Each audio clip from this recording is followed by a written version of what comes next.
Hello అండి, నమస్తే. నేను Srilakshmi. Welcome back to Sreelu smart and simple. ఈరోజు మనం చూడబోయే చిట్కాలు చాలా సింపుల్గా ఉంటాయండి, కానీ చాలా యూస్ఫుల్ అండి. చివరి వరకు చూసి మీ అభిప్రాయాన్ని తప్పకుండా కామెంట్ సెక్షన్లో తెలియజేయండి. ఇప్పుడు ఇంకా మొదటి టిప్ అండి. అదేంటంటే, మనం దేవునికి ప్రసాదంగా బెల్లం ముక్కలు అది పెడుతూ ఉంటాం కదండి.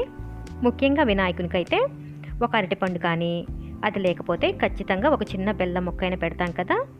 దీనికోసమే చూడండి, ఇలా బెల్లాన్ని చిన్న ముక్కలుగా చేశానండి. ఇలా చిన్న ముక్కలుగా చేసి ఒక డబ్బాలో పెట్టి ఫ్రిడ్జ్లో పెట్టి స్టోర్ చేసుకుంటే మనం చక్కగా పూజ చేసుకునేటప్పుడు ఒక చిన్న ముక్కను తీసి పెట్టచ్చు. ప్రసాదాన్ని వేస్ట్ చేయకూడదు కాబట్టి నేను ఇక్కడ చిన్న ముక్కలు పెట్టానండి. మీరు బెల్లం బాగా ఇష్టంగా తినేట్లయితే కనుక కాస్త పెద్ద ముక్కలైనా ఇలా కట్ చేసుకుని పెట్టుకోవచ్చు. మీరు వీడియోని లైక్ చేయనట్లయితే ప్లీజ్ అండి ఇప్పుడే లైక్ చేయండి. అలాగే మీరు ఇంతవరకు మన ఛానల్ని సబ్స్క్రైబ్ చేసుకున్నట్లయితే కింద రెడ్ కలర్లో ఉన్న సబ్స్క్రైబ్ బటన్ని ప్రెస్ చేసి పక్కనే ఉన్న బెల్ ఐకాన్ని యాక్టివేట్ చేసుకోండి. ఇప్పుడు ఇంకా సెకండ్ టిప్ చూద్దాం.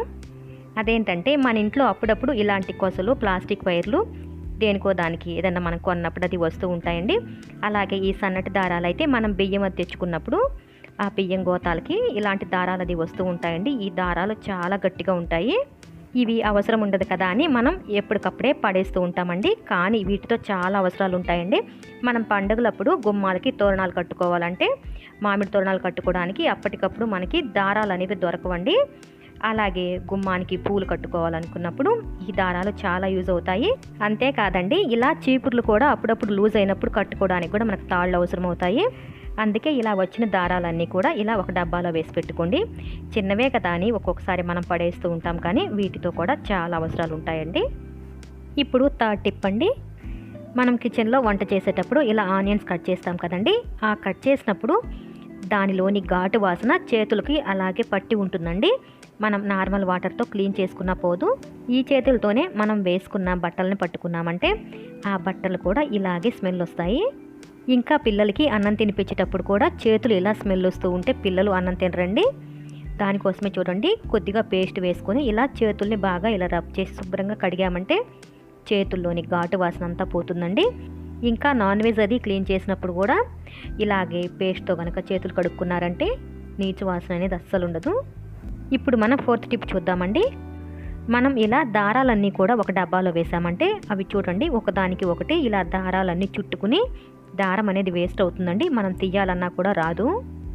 ఇలా చిక్కులు పడకుండా ఉండాలంటే చూడండి, డబ్బాలో ఒక చిన్న థర్మాకోల్ షీట్ని ఇలా కట్ చేసి వేసుకోవాలి. ఈ థర్మాకోల్కి చూడండి ఇలా టూత్ పిక్స్ గుచ్చాలి. ఇప్పుడు ఇంక చూడండి, ఈ దారపు ఉండలు అనేది ఇలా పెట్టుకోవాలండి. మనకి దారాలన్నీ అస్సలు చిక్కులు పడవన్నమాట. నా దగ్గర కొన్నే ఉన్నాయి కాబట్టి చిన్న బాక్స్ సరిపోయిందండి. మీ దగ్గర ఎక్కువగా ఉన్నట్లయితే కాస్త పెద్ద బాక్స్ తీసుకొని ఇలాగే చేసుకుంటే దారాలు చక్కగా మనకు చిక్కుపడకుండా ఉంటాయి. ఇప్పుడు ఫిఫ్త్ టిప్ అండి. మనం ఇలా సెల్ ఫోన్స్కి ఛార్జింగ్ పెట్టేటప్పుడు ఆ పిన్ను కరెక్ట్గా ఉందా లేదా అని బాగా చూస్తే కానీ అర్థం కాదండి. ఒక్కొక్కసారి మనం కన్ఫ్యూజ్ కూడా అవుతుంటాము. అలా కన్ఫ్యూజ్ అవ్వకుండా ఛార్జర్కి మనం నెయిల్ పాలిష్తో కనుక ఒక చిన్న గుర్తులాగా పెట్టుకున్నామంటే మనకి ఎలాంటి కన్ఫ్యూజన్ ఉండదు. ఈ టిప్ అయితే అందరికీ చాలా బాగా హెల్ప్ అవుతుందండి. మీరు వీడియోని లైక్ చేశారని అనుకుంటున్నాను. చెయ్యని వాళ్ళు ప్లీజ్ అండి ఇప్పుడే లైక్ చేయండి. ఈ వీడియోలో లాస్ట్ టిప్ అండి, సిక్స్త్ టిప్ చూద్దాం. బెడ్స్ పైన బెడ్షీట్లు వేసినప్పుడు చూడండి ఎలా జారి వచ్చేస్తుందో. పిల్లలు ఉంటే కనుక మరీ ఇబ్బందిగా ఉంటుందండి. ఎందుకంటే పిల్లలు ఇలా పరుపుల పైన ఎక్కి తొక్కుతూ ఉంటారు. అలాంటప్పుడు చూడండి, ఇలా బెడ్షీట్కి చివరన చిన్న ముడి వేయాలండి. ఇలా ముడి వేసి కనుక ఇప్పుడు బెడ్షీట్ మనం వేసామంటే ఇంకా అస్సలు కదలదండి.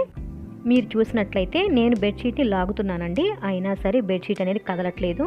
ఇలా బెడ్షీట్ని మార్నింగ్ టైంలో ఒక్కసారి ఇలా సర్దామంటే చక్కగా నీట్గా ఉంటుందండి. ఈ వీడియోలో టిప్స్ అన్నీ కూడా చిన్నవి అయినప్పటికీ మనకి చాలా యూస్ఫుల్గా ఉంటాయండి. ఈ వీడియో మీకు నచ్చినట్లయితే ప్లీజ్ అండి తప్పకుండా లైక్ చేయండి. అలాగే మీ అభిప్రాయాన్ని కామెంట్ సెక్షన్లో తెలియజేసి మీ ఫ్రెండ్స్ అండ్ ఫ్యామిలీ మెంబర్స్కి ఈ వీడియోని షేర్ చేయండి. మీరు ఇంతవరకు మన ఛానల్ని సబ్స్క్రైబ్ చేసుకున్నట్లయితే తప్పకుండా సబ్స్క్రైబ్ చేసుకొని పక్కనే ఉన్న బెల్ ఐకాన్ని యాక్టివేట్ చేసుకోండి. Thanks for watching this video.